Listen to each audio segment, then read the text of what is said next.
తాకట్టులో ఉన్న బంగారాన్ని విడిపించి ఆ రోజు ఆన్లైన్ ధరకే కొంటుంది కొమ్మూరి గోల్డ్.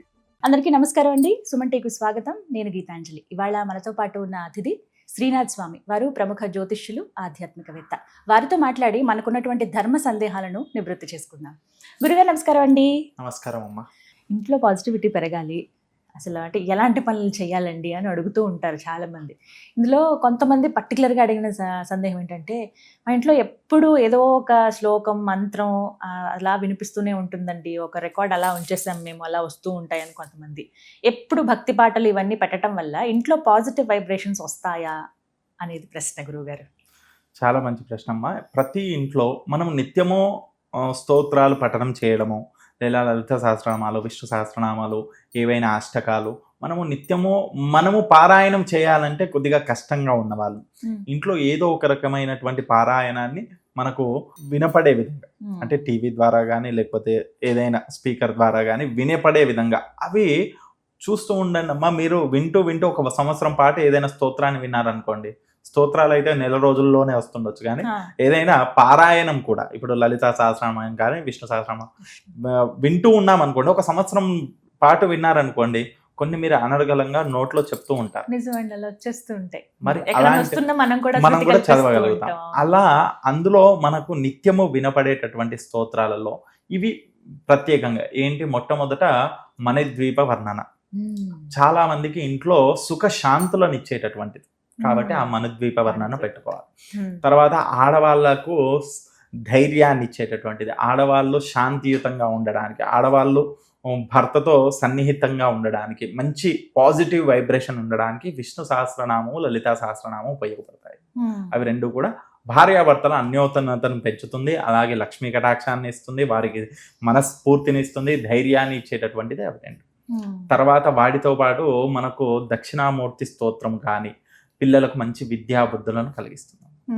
తర్వాత మనకు కాలభైరవ అష్టకం, సుబ్రహ్మణ్యాష్టకము, వాటి వల్ల శత్రు బాధలు నివారణ అవుతాయి వాటిని వినడం వల్ల. ఇలా వీటి ఒక్కొక్క దానికి ఒక్కొక్క విశేష ఫలితాలు ఉన్నాయి. హనుమాన్ చాలీసా కూడా మనం ప్రతి ఒక్కొక్క చౌపాను ఒక్కొక్క విశేషంగా వర్ణించవచ్చు. మరి అటువంటి హనుమాన్ చాలీసాను వినడం, ప్రతి పారాయణాన్ని కానీ స్తోత్రాన్ని కానీ ఒక్కొక్క దానికి ఒక్కొక్క విశేష ఫలితం. మరి అలాంటివన్నిటినీ కూడా మనం నిత్యము వింటూ ఉండడం అనేది మనకు అవలీలగా చదవడానికి అలవాటు అవుతుంది ఒకటి. రెండవది, అది వింటూ కూడా మనం ఇంట్లో పనులన్నీ అయిపోతాయి.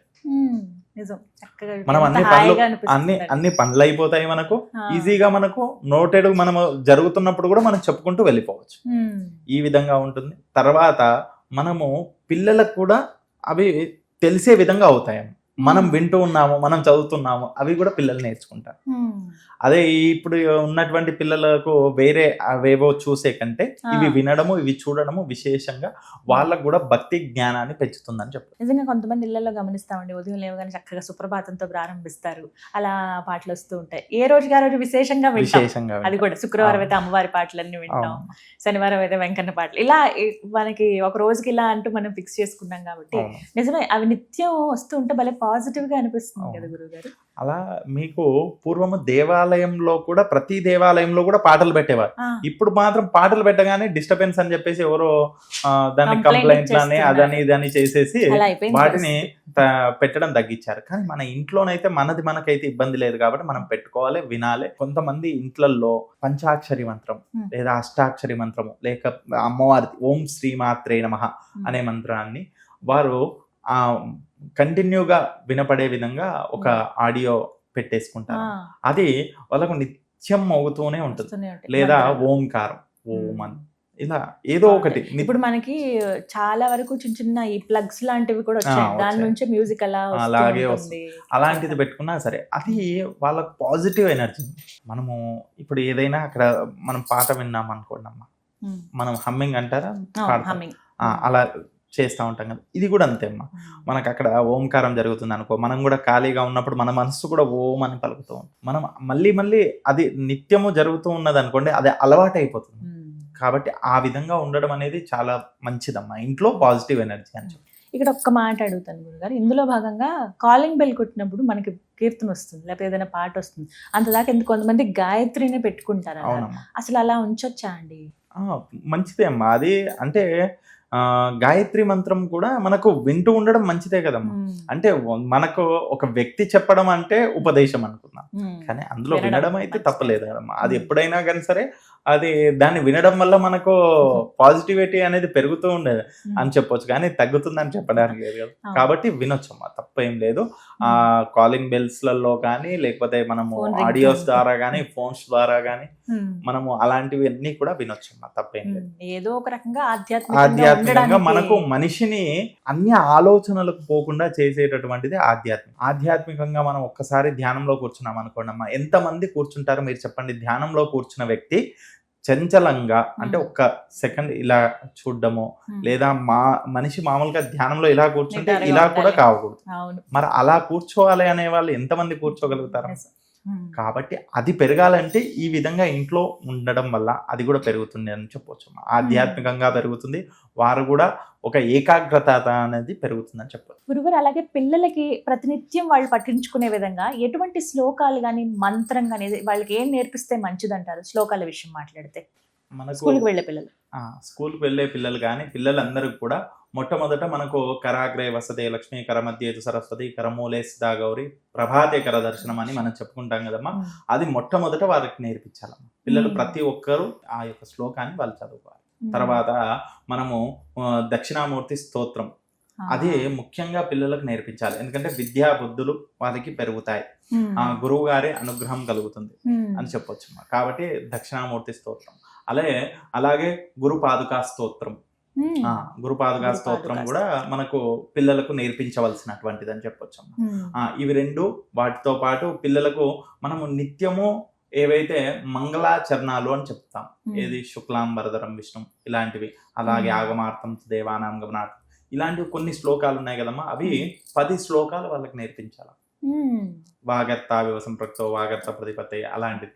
అలాగే హనుమాన్ చాలీసాలో నేర్పించవచ్చు పిల్లలకు. ఇవన్నీ కూడా ఏవైతే ఉన్నాయో వారికి నేర్పించడం వల్ల వారికి దైవం అంటే దేవుడి దగ్గరికి వెళ్ళగానే పిల్లలు దండం పెట్టుకుంటే ఏదో ఇలా పెట్టుకుంటారు, పారిపోతారు. అలా కాకుండా ఇలా నేర్పించామనుకోండి, వారు అక్కడికి వెళ్ళి ఆ శ్లోకాన్ని పఠించుకో బాబు, ఈ శ్లోకం పఠించు అంటే ఆ అబ్బాయి పఠిస్తే చాలా విన్నవాళ్ళు చూసేవాళ్ళు కూడా చాలా సంతోషపడతారు. అలాగే ఇప్పుడు దేవాలయంలోకి ఒక చిన్న బాలుడు వచ్చి ఆ గణపతికి ఏకదంతాయ విద్మహే వక్రతుండాయ ధీమహి తన్నో దంతి ప్రచోదయాత్, లేదా వక్రతుండ ఆ గణపతితో పాటు శివుడిది వాగర్తా వివసం ప్రక్తో అని చెప్పేసి, ఇవి ఏవైనా ఒక చిన్న పిల్లవాడు చెప్పాడు అనుకోండి ఎంత సంతోషపడతాం. కాబట్టి అలాంటివి పిల్లలకు చిన్నగా ఎందుకు కాదు నేర్పించాలి. వాటితో పాటు కొద్దిగా ఒక 10 సంవత్సరాలు అలా అయ్యాడు అనుకోండి, హనుమాన్ చాలీసా, గురుపాదుకా స్తోత్రం, అలాగే దక్షిణామూర్తి స్తోత్రం ఇవి నేర్పించాలి. ఇలా ఒక్కొక్కటిగా వారికి అలవాటు చేస్తూ పోవాలి. శంకర నాశన గణేశ స్తోత్రం, ఇది చిన్న పిల్లలు 5-6 సంవత్సరాల పిల్లలకు నేర్పించవచ్చు. వీటిని నేర్పిస్తే పిల్లలకు ఆధ్యాత్మికంగా వారికి ఒక దారి ఏర్పడుతుంది, ఒక మార్గం ఏర్పడుతుంది. వాటితో పాటు పిల్లలకు ముఖ్యంగా నేర్పించవలసినది వారికి నిత్య జీవితంలో వారికి నమస్కారం ఎలా చేయాలి నేర్పించాలి. సాష్టాంగం ఎలా వేయాలి, మగవాళ్ళు సాష్టాంగం వేయాలి, ఆడవాళ్ళు మోకాళ్ళ పైన కూర్చొని నమస్కరించుకోవాలి. తర్వాత దేవాలయంలో వెళ్ళాక గంట ఎలా కొట్టాలి, తీర్థం ఎలా తీసుకోవాలి, షటార్ ఎలా తీసుకోవాలి, గురువు గారికి ఎలాగ పాదాభివందనం చేయాలి, ఇలాంటివన్నీ కూడా పిల్లలకు నేర్పించవలసినవి. ఇవన్నీ కూడా పిల్లలకు నేర్పించాలి. ఎందుకంటే మేము అర్చకత్వంగా పురోహితులుగా మేము చేస్తున్నటువంటి చాలా మందికి తెలియదు, పెద్దవాళ్ళకే తెలియదమ్మా. అంటే అందరికీ అని కాదు, పెద్దవాళ్ళకి చాలా మందికి తెలియదు. అలాంటప్పుడు పిల్లలకు మనం నేర్పించకపోతే వారు ఇంకా భగవంతుడికి దూరం అయిపోతారు. అలా కాదు, భగవంతుడికి దగ్గర అవ్వాలంటే వారిని వారంలో ఒకసారి ఎందుకు కాదు దేవాలయానికి తీసుకెళ్ళాలి, వారికి ఏదో ఒకటి నేర్పిస్తూ ఉండాలి. ఇంట్లో కూడా వాళ్ళకి చెప్పాలి. అక్కడ మనము దేవుడికి ఇంత చక్కెర నైవేద్యం పెట్టింటాం, బాబు వెళ్ళి దేవుడి దగ్గర దండం పెట్టుకో, ఆ చక్కెర తీసుకొచ్చుకొని తినరా బాబు అంటే ఆ అబ్బాయి కూడా సంతోషపడతాడు. వాళ్ళకు కూడా అలవాటు అవుతుంది. నేను దేవుడి దగ్గరికి వెళ్ళి దండం పెట్టి ఈ ప్రార్థన చేస్తే నాకు అమ్మ ఇంత చక్కెర ఇస్తుంది.